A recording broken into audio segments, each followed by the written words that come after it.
Do you recognize any of these people up here? Do you know what they all have in common? Can you figure it out by looking?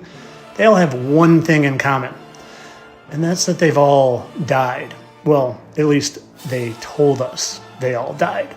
You see, I've been exposing celebrity and musician and politician fake deaths for 2 years, but it took me almost a full 2 years to get down to the bottom of why they really faked their deaths.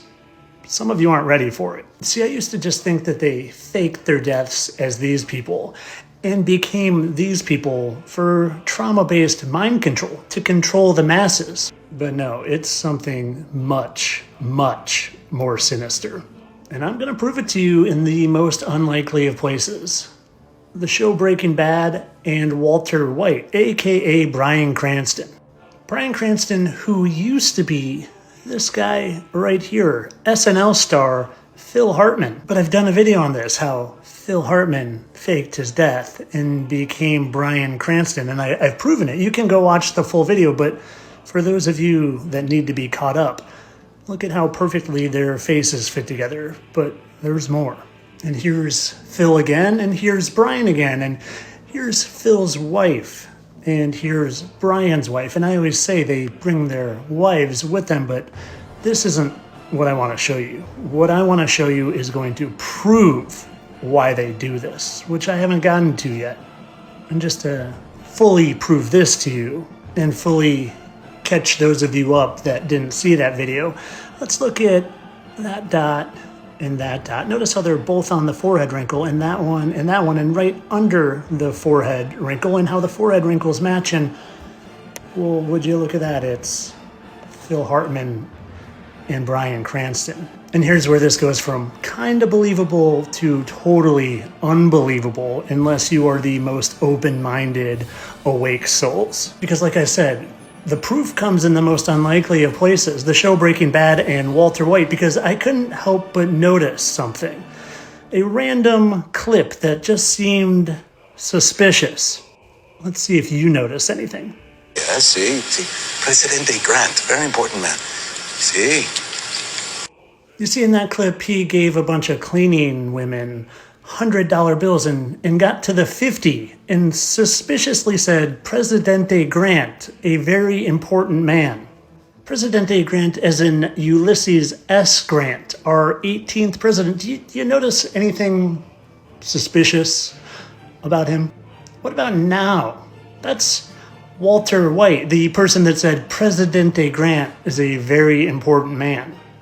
So what? They look alike. There's been billions of people. People are bound to look alike. But did you notice what's right there? So maybe they're long-lost relatives, and they all share bloodlines anyway, but it couldn't possibly be the same person, right? I mean, their lips wouldn't match up so perfectly, and their nose wouldn't match up so perfectly, and the eyebrow wouldn't smooth over perfectly on both sides, and the eyes wouldn't, and that mole wouldn't be in the exact same place. Would it?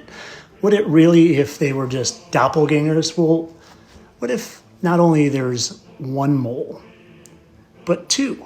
One and two, and one and two. And I'm not even done yet. Notice how when we scroll over, there's another mark right there, in the exact same place.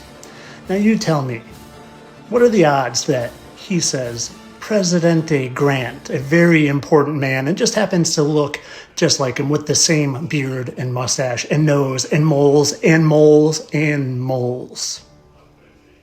You tell me. Oh, and Bryan Cranston, aka Phil Hartman, he just happened to play a president on SNL. President Clinton. You want to know how many times he played that president? Phil Hartman played Bill Clinton on SNL.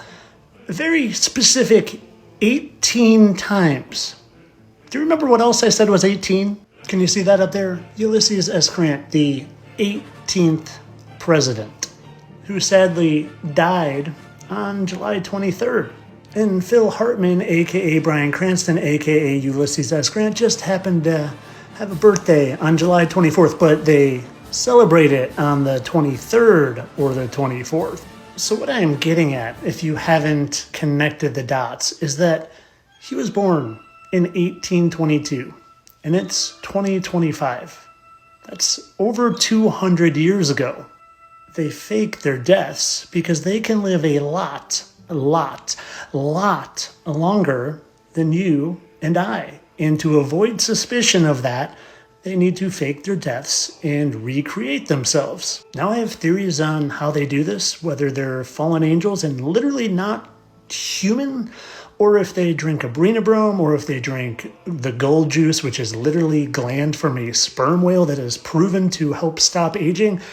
I don't know for sure. My opinion is it's probably a combination of them all, but to deny this is to do yourself a disservice, to know the true reality of where you live and not be stuck in the reality that they presented to you so you couldn't figure stuff like this out. Well, I'm a guy that figured stuff like this out, and I'm just trying to help because I care. I'm literally just a guy that was a high school PE teacher for 20 years, and for some reason I have a gift to see through the lies. And once I figured out how much I had been lied to my whole life and how much I hate liars and lying, I felt it my duty to help share with others so they could figure out the true reality of their God-created realm, where maybe fallen angels are deceiving the entire world as a revenge to the Most High because they're stuck here. And, well, personally, I think we come and go here for a little experience, learn our soul lesson, and go. And, well, they're just trapped here under the firmament. But, of course, all this entertainment purposes, I really just think those are two coincidental dots, just like it's coincidental that those dots are the same and their faces are the same, even though faces aren't symmetrical unless they're the same, and even though people having the same dots and looking alike is less than 1 in a trillion odds. But, of course, just coincidence, people. Entertainment only. I don't really believe in fallen angels and vampires and Abrenobrome. Nah, entertainment only.